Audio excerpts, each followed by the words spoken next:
نحمده ونصلي ونسلم على رسوله الكريم وعلى آله وأصحابه أجمعين. أما بعد فأعوذ بالله من الشيطان الرجيم. بسم الله الرحمن الرحيم. قل إن كنتم تحبون الله فاتبعوني يحببكم الله ويغفر لكم ذنوبكم.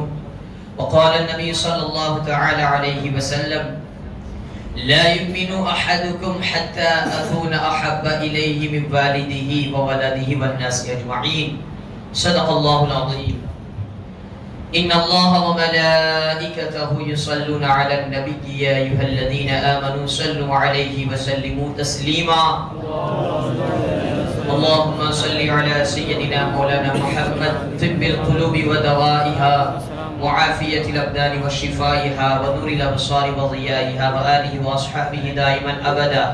نبی اور آل نبی کی بارگاہ میں جھک کر ہدیہ درود پیش فرمائے. اللہم صلی علی سیدنا مولانا محمد معدن الجود والکرم وعلی آلہ وأصحابہ وبارک وسلم.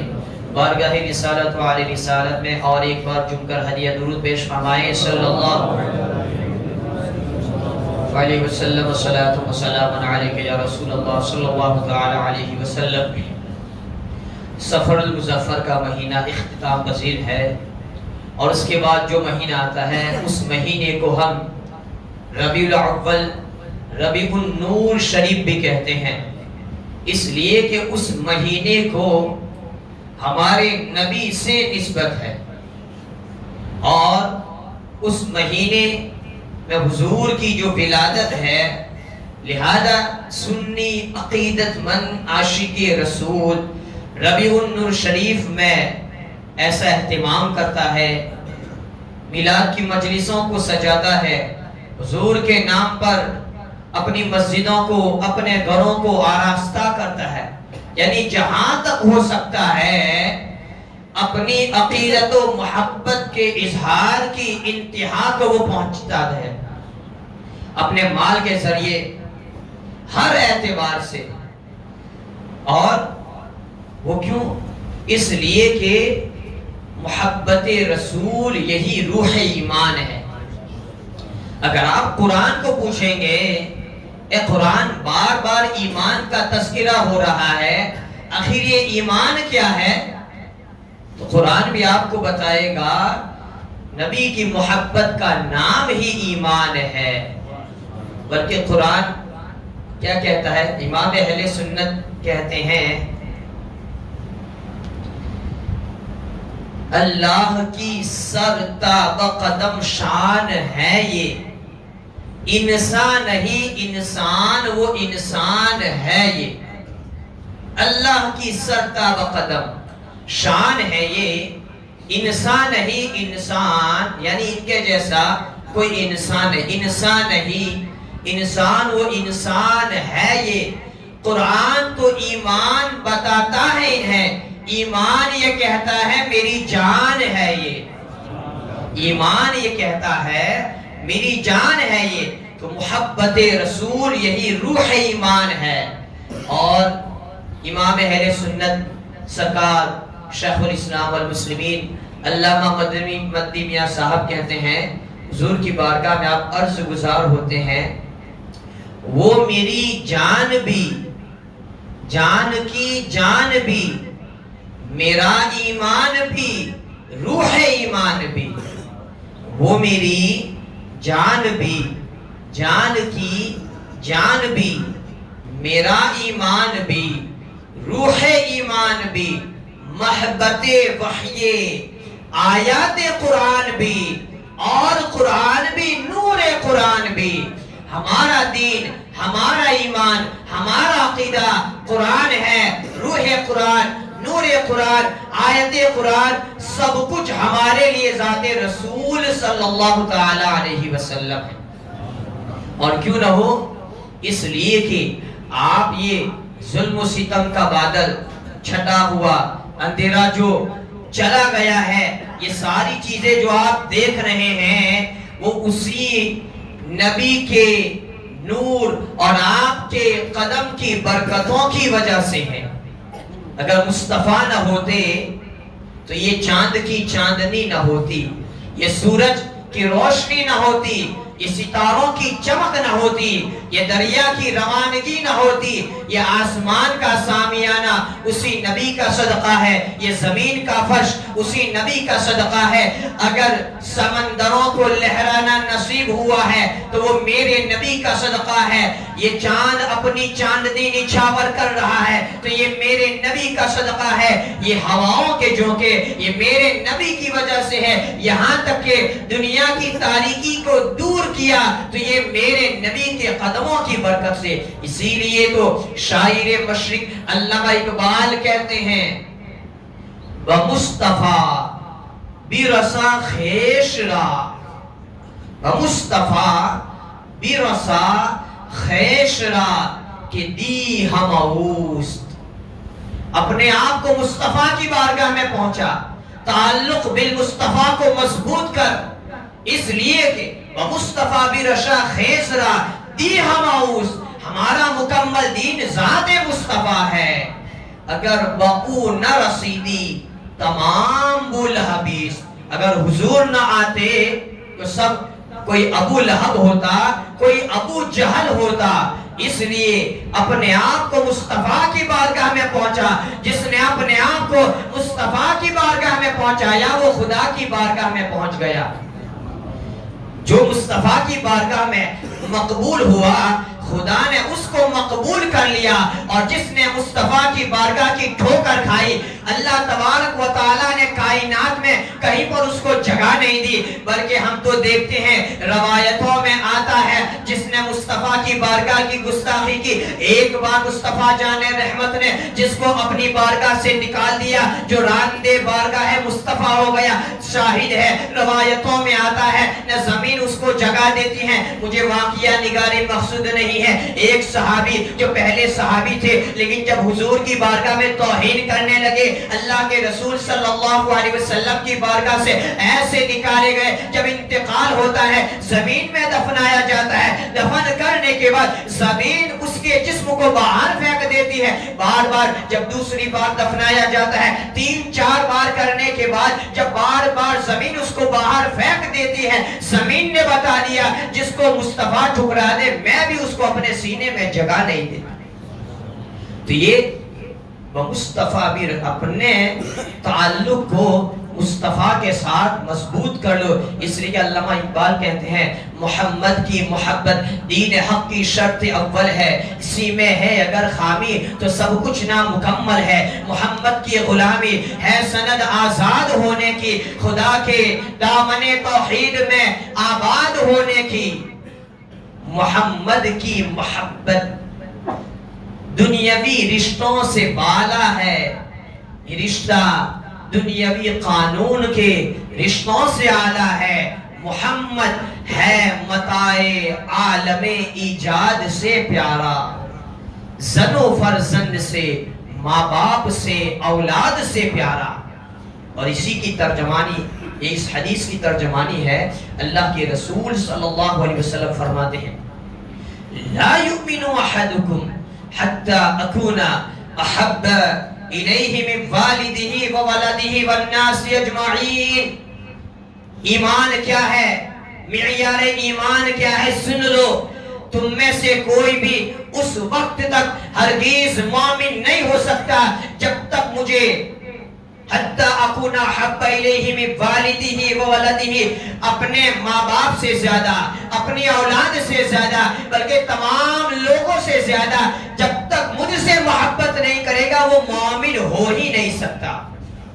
بلکہ ایک حدیث میں تو ہے من نفس ہی، یعنی اپنی ذات سے بھی زیادہ۔ اور صحابہ کرام نے بتا دیا، صحابہ کرام نے جذبہ رسول اور اس کی ایسی مثال پیش کر کے بتا دیا کہ ہم نبی کے ساتھ محبت کرتے تھے، نبی کے ساتھ ہماری محبت ہمارے ماں باپ سے زیادہ ہوا کرتی تھی، صحابہ کرام کی محبت نبی سے، ان کی اولاد سے زیادہ ہوا کرتی تھی، بلکہ صحابہ کرام کی محبت نبی سے اپنی جان سے زیادہ ہوا کرتی تھی۔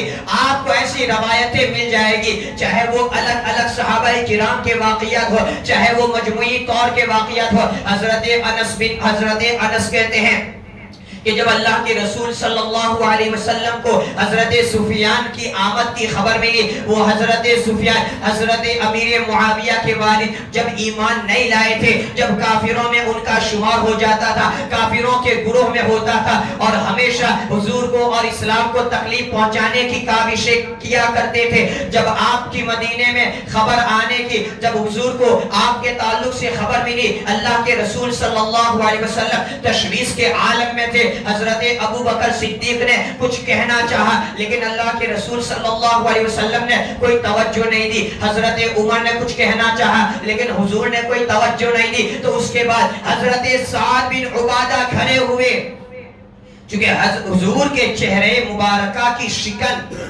اور آپ کی تفکیر ظاہر ہو رہی تھی، تو حضرت سعد بن عبادہ کھڑے ہوئے، یا رسول اللہ صلی اللہ علیہ وسلم، آپ ہم سے یہ امید کرتے ہیں، ہم آپ کا ساتھ دیں گے یا نہیں دیں گے؟ یا رسول اللہ صلی اللہ علیہ وسلم، اگر آپ ہمیں کہہ دے کہ سمندروں میں اپنے گھوڑوں کو دوڑا دے تو ہم اپنے گھوڑوں کو آپ کے نام پر سمندروں میں لے کر کود پڑیں گے۔ یعنی ہمیں اپنی جان کی پرواہ نہیں ہے، ہم آپ سے محبت ایسی کرتے ہیں۔ اللہ اکبر۔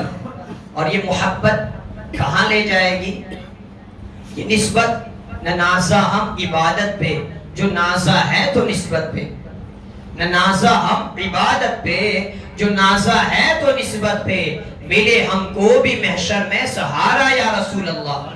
اگر میدان محشر میں کسی کو کچھ ملے گا تو وہ خدا اور مصطفیٰ کی رحمت سے ملے گا۔ اگر کوئی بخشا جائے گا اس کی عبادت کی وجہ سے نہیں، اگر کسی کو کوئی مرتبہ ملے گا اس کی عظمت اور اس کی عبادت اور ریاست کی وجہ سے نہیں، جس کو جو بھی ملے گا وہ مصطفیٰ جان رحمت کی وجہ سے ملے گا، بلکہ وہ میدان محشر کا پورا مجمع۔ کیا آپ یہ سمجھتے ہیں کہ اللہ تبارک و تعالی حساب و کتاب لے گا؟ کہ اللہ تبارک و تعالی کو علم نہیں ہے؟ علم کے ساتھ ساتھ اللہ تبارک و تعالی نے ہر بندے کے کاندھے پر کرامن کاتبین کو بٹھایا ہے، اور وہ دن بھی 50,000 سال کا دن، اللہ تبارک و تعالیٰ کو کیا حساب لینے میں اتنی تاخیر لگے گی جو تاخیر سے پاک ہے؟ اگر اللہ تبارک، بلکہ وہ میدان محشر کا یہ اجتماع ہمارے حساب و کتاب کے لیے نہیں، حساب و کتاب تو ایک آن میں لے لیا جائے گا، لیکن وہاں پر سارے اولین و آخرین کے سامنے اللہ تبارک و تعالیٰ بتا دے گا، آج سمجھ لو، جان لو، یہ ہے مصطفیٰ کی عظمت۔ صرف اتنا مقصد ہے انعقاد بزم محشر کا، انہی کی شان مصطفی دکھائی جانے والی ہے، تو وہاں پر اسی کو سہارا ملے گا جو یہاں پر نبی کا نام لیوا ہوگا، وہاں پر اسی کو نبی کا ساتھ ملے گا، نبی کی رحمت کا حصہ اسی کو ملے گا جس نے یہاں پر اپنے جان و مال کو نبی پر قربان کیا، جس نے ہمیشہ نبی کی عظمت، نبی کی رفعت، نبی کے ذکر، نبی کے تعلق سے جو گفتگو کرتا رہا۔ اس لیے ہم پہلے نبی کی بارگاہ میں جاتے، اور یہ ہمیں نبی نے سکھایا ہے۔ نبی نے 40 سال تک اپنے آپ کو منوایا، اور اس کے بعد آپ نے خدا کو منوایا، صرف 23 سال تک۔ لہذا پہلے نبی کو منوانا یہ خود نبی کی سنت ہے۔ جب جو نبی کو مان جاتا ہے وہ خدا کو مان جاتا ہے، جو خدا کو مانتا ہے تو ہم نے بہت سے ایسے بھی دیکھے ہیں جو خدا کی توحید کو ایسے مضبوطی سے تھامے نظر آتے ہیں، عقیدہ توحید میں وہ اپنے آپ کو پختہ سمجھتے ہیں، لیکن جب نبی کی بات آتی ہے تو وہ کمزور نظر آتے ہیں، کبھی نبی میں عیب نکالتے ہیں، کبھی نبی میں نقص نکالتے ہیں، کبھی نبی میں خامیاں نکالتے ہیں۔ بلکہ محبت کا معیار تو یہ ہوتا ہے کہ آپ کو جس سے محبت ہو جاتی ہے، حبک الشیء یعمی ویسم، جس سے آپ محبت کرتے ہیں اس کی محبت آپ کو گونگا بنا دیتی ہے، اس کی محبت آپ کو بہرا بنا دیتی ہے۔ اگر آپ کو کسی سے مجازی محبت ہے، آپ جس سے محبت کرتے ہیں، اب جب آپ کو محبت ہو گئی، اب آپ اپنے کانوں سے نہ اس کی خامیاں سننا چاہیں گے، نہ آپ اپنی زبان سے اس کے تعلق سے کچھ ایسی برائیاں کہیں گے، نہ اس کے عیبوں کو آپ اپنی آنکھوں سے دیکھنا گوارا کریں گے، حالانکہ اس میں عیب بھی ہوں گے، حالانکہ اس میں کمیاں بھی ہوگی۔ تو یہ ایک مجازی محبت ہے، لیکن ہم نے تو اس کو اپنا محبوب بنایا ہے، جہاں پر نہ عیب ہے، نہ جہاں پر کوئی نقص ہے، جہاں پر کوئی کمی ہے، اس لیے کہ اللہ تبارک و تعالیٰ نے حضور کو ایسا بنایا ہے۔ حضرت حسان بن ثابت کہتے ہیں وَحَسَنَ مِنْكَ لَمْ تَرَ قَطُّ عَيْنِي وَأَكْمَلَ مِنْكَ لَمْ تَلِدِ النِّسَاءُ خُلِقْتَ مُبَرَّأً مِنْ كُلِّ عَيْبٍ كَأَنَّكَ قَدْ خُلِقْتَ كَمَا تَشَاءُ۔ یا رسول اللہ صلی اللہ علیہ وسلم، ہم نے آپ سے زیادہ حسن و صورت، حسن و جمال والا کسی کو دیکھا ہی نہیں ہے۔ وَأَكْمَلَ مِنْكَ لَمْ تَلِدِ النِّسَاءُ، آپ جیسا کوئی بھی بچہ کسی ماں نے جنا ہی نہیں ہے۔ خُلِقْتَ مُبَرَّأً مِنْ كُلِّ عَيْبٍ، بلکہ آپ کو اللہ تبارک و تعالیٰ نے ہر عیب سے پاک پیدا فرمایا ہے۔ كَأَنَّكَ قَدْ خُلِقْتَ کما تشاء، بلکہ ہمیں اللہ نے بنایا اپنی مرضی سے۔ لبیک یا رسول اللہ، لبیک لبیک لبیک یا رسول اللہ، لبیک۔ خدا، اس لیے امام اہل سنت کہتے ہیں خدا کی رضا چاہتے ہیں دو عالم، خدا چاہتا ہے رضائے محمد، خدا کی رضا چاہتے ہیں دو عالم، خدا چاہتا ہے رضائے محمد۔ 1,24,000 انبیاء کرام، حضرت عیسیٰ تک جتنے بھی انبیاء و مرسلین آئے اور ان کی جو بھی امت آئی، وہ یہی چاہتی تھی کہ خدا ہم سے راضی ہو جائے۔ لیکن خدا کو پوچھ، خدا کیا چاہتا ہے؟ خدا چاہتا ہے رضائے محمد۔ خلقت مبرأ من کل عیب کأنک قد خلقت کما تشاء۔ اس لیے امام اہل سنت کہتے ہیں وہ کمال حسن حضور ہے کہ گمان نفس جہاں نہیں، یہی پھول خار سے دور ہے، یہی شمع ہے کہ دھواں نہیں۔ پھول کتنا خوبصورت ہوتا ہے، اس کی خوشبو کو آپ پسند کرتے ہیں۔ پھول جو حسین و جمیل ہوا کرتا ہے، الگ الگ اقسام کے پھول ہوا کرتے ہیں، لیکن وہ پھول بھی ہوتا ہے تو وہ کانٹوں کے درمیان میں ہوتا ہے، وہ پھول ہوتا ہے وہ گندگی میں کھلتا ہے۔ مصطفیٰ جان رحمت ایک ایسا خدا کی کائنات کا پھول ہے جو پھول کانٹوں سے بھی پاک ہے، ہر قسم کی گندگی سے بھی پاک ہے۔ اگر روشنی جو ہے وہی شمع ہے کہ دھواں نہیں، آپ جہاں پر روشنی کریں گے وہاں پر آپ کو دھواں نظر آئے گا۔ اگر دیا جلاتے ہیں آپ کو روشنی چاہیے، لیکن آپ کو دھواں، اگر روشنی چاہیے تو آپ کو دھوئیں کا سامنا کرنا پڑے گا۔ یہ لائٹیں ہیں، اگر آپ نے لائٹوں کو جلایا تو وہاں پر کیڑے مکوڑے آ جائیں گے، لیکن مصطفیٰ جان رحمت خدا کا ایک ایسا نور ہے جہاں پر نہ دھواں ہے نہ ایسی کوئی کمی ہے۔ وہ کمال حسن حضور ہے کہ گمان نفس جہاں نہیں، یہی پھول خار سے دور ہے، یہی شمع ہے کہ دھواں نہیں۔ یوں ہی نہیں صحابہ کرام نبی کے عاشق ہوئے تھے، یوں ہی نہیں صحابہ کرام نے حضور کے نام پر لبیک کہتے ہوئے اپنی گردنوں کو کٹوایا۔ حضور کے نام پر ساری رشتہ داریوں کو صحابہ نے یوں نہیں توڑا، انہوں نے مصطفیٰ میں کچھ دیکھا تھا، انہوں نے حضور میں کچھ دیکھا تھا۔ آؤ حضرت عروہ بن مسعود کی بارگاہ میں آ جاؤ۔ وہ عروہ بن مسعود جو ایمان نہیں لائے تھے، اللہ کے رسول صلی اللہ علیہ وسلم کی بارگاہ میں کافروں کی جانب سے صلح حدیبیہ کے موقع پر حاضر ہوئے، ایمان نہیں لائے تھے، کافروں کی جانب سے صلح حدیبیہ کے موقع پر کمپرومائز کرنے کے لیے، صلح کرنے کے لیے حاضر ہوئے۔ جب حضور کی بارگاہ میں آئے اور جب وہاں سے جاتے ہیں پھر اپنے لوگوں میں جاتے ہیں، بتاتے ہیں سن لو اے مکہ والو، میں اس کی بارگاہ سے آ رہا ہوں، مجھے بڑے بڑے بادشاہوں کی بارگاہ میں حاضر ہونا نصیب ہوا ہے، چاہے وہ قیصر ہو، چاہے وہ کسریٰ ہو، چاہے وہ نجاشی ہو، بڑے بڑے بادشاہوں کے دربار میں میں گیا ہوں، لیکن میں نے ان بادشاہوں کے دربار میں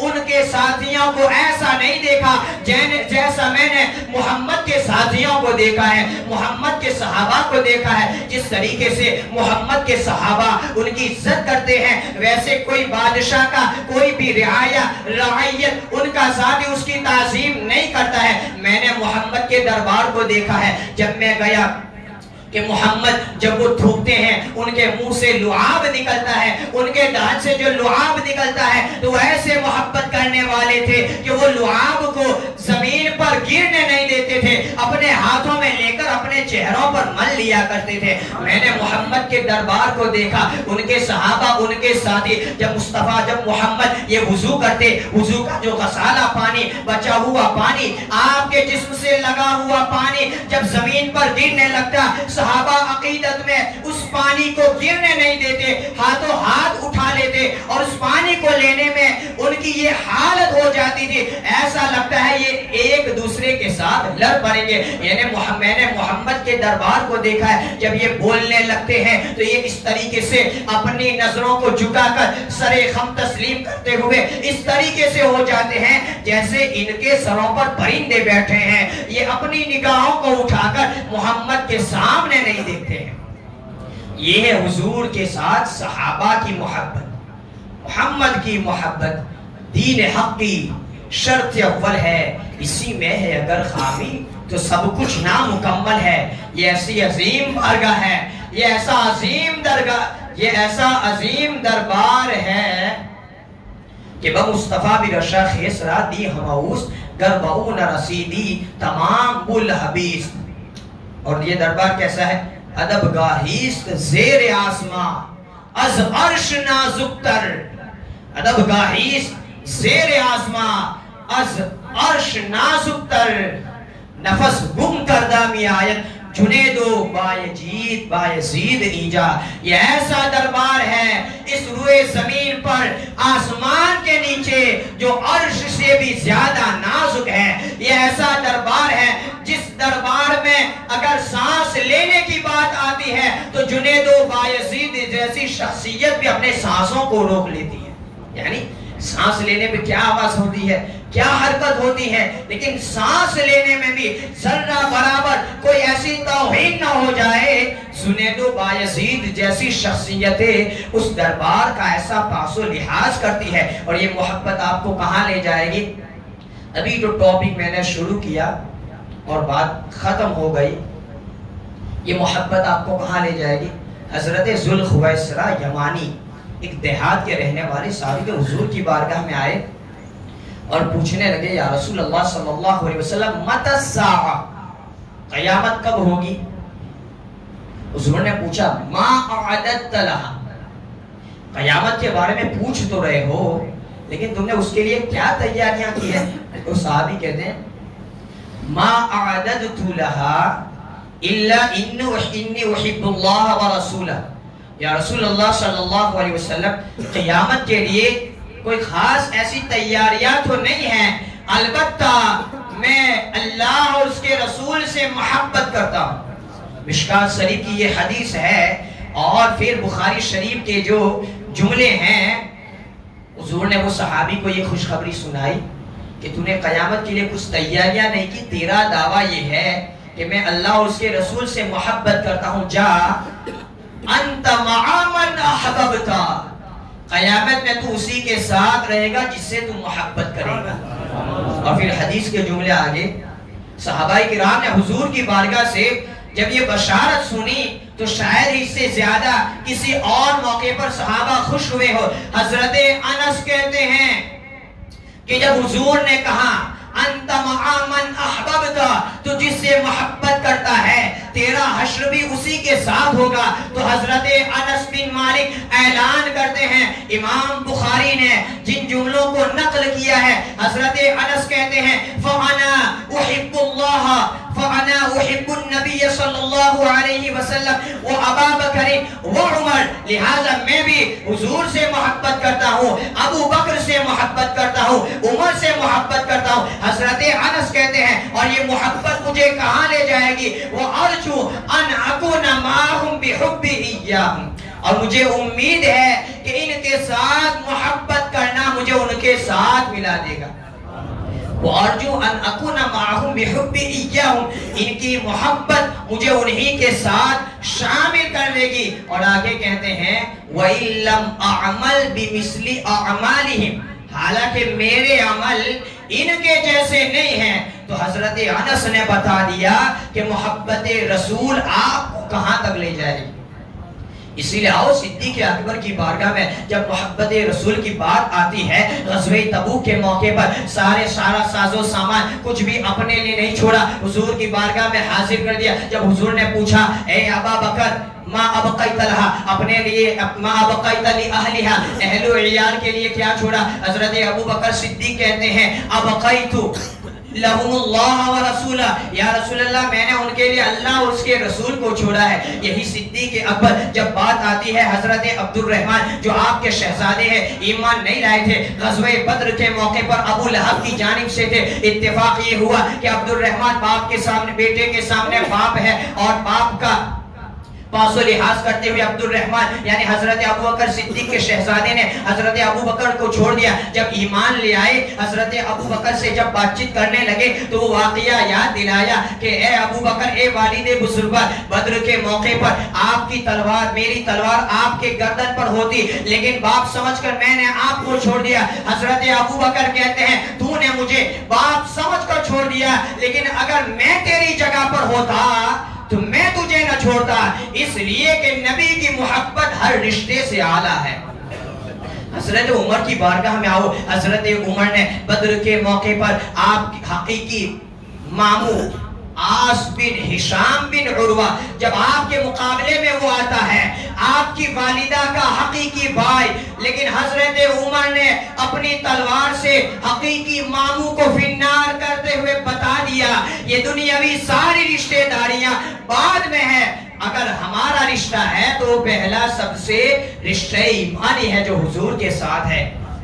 اسی طریقے سے حضرت عثمان غنی کی بارگاہ میں آپ آئے، جب حضرت عثمان غنی ایمان والوں کی جانب سے کفار مکہ کے پاس گئے، مکہ میں آئے تو مکہ والوں نے کہا اے عثمان تو ہمارے پاس صلح کے لیے تو آئے ہو، یہ خانہ کعبہ ہے، یہاں کا طواف آپ تو کر سکتے ہو لیکن محمد بن عبداللہ کو ہم طواف کرنے نہیں دیں گے۔ حضرت عثمان غنی ایک ایسے صحابی رسول ہے، سارے صحابہ کو طواف سے روک دیا گیا ہے، صرف آپ کو اجازت ہے۔ حضرت عثمان کی محبت نے گوارا نہیں کیا اور ان کفار مکہ کو کہہ دیا ما کنت لیافعل حتی یطوف بہ رسول اللہ، جب تک نبی طواف نہیں کریں گے عثمان خانہ کعبہ کا طواف نہیں کرے گا۔ شاید آج کے دور کا کوئی مسلمان ہوتا تو جی بھر کے طواف کر لیتا، لیکن ان کو معلوم ہے عبادت بعد میں ہے، محبت رسول پہلے ہیں۔ اگر محبت رسول نہیں، تمہاری نمازیں تمہارے چہروں پر مار دی جائے گی، تمہارا حاجی ہونا یہ دنیا میں رہ جائے گا۔ اور محبت جب اپنی عقیدت پر، جب محبت اپنی انتہا کو پہنچتی ہے تو ہم نے تو مولا علی کو دیکھا ہے جنہوں نے نبی کی محبت میں نماز کو چھوڑ دیا، جب نماز کا غم آپ کو ستایا، اللہ کے رسول صلی اللہ علیہ وسلم نے کہا ان علی فی طاعتک وطاعتی رسولک، اے اللہ علی تیری اور تیرے رسول کی اطاعت میں تھا، لہذا محبت رسول میں علی کے لیے رسول نے سورج کو پلٹایا۔ مولا علی نے واری نیند پر تیری نماز، وہ بھی نماز جو اعلیٰ خطر کی تھی، ثابت ہوا جملہ فرائض فروع ہے، اصل الاصول بندگی استاجور کی۔ مصطفیٰ برشا خیسرا دی ہم اوست گربہون رسیدی تمام بول حبیست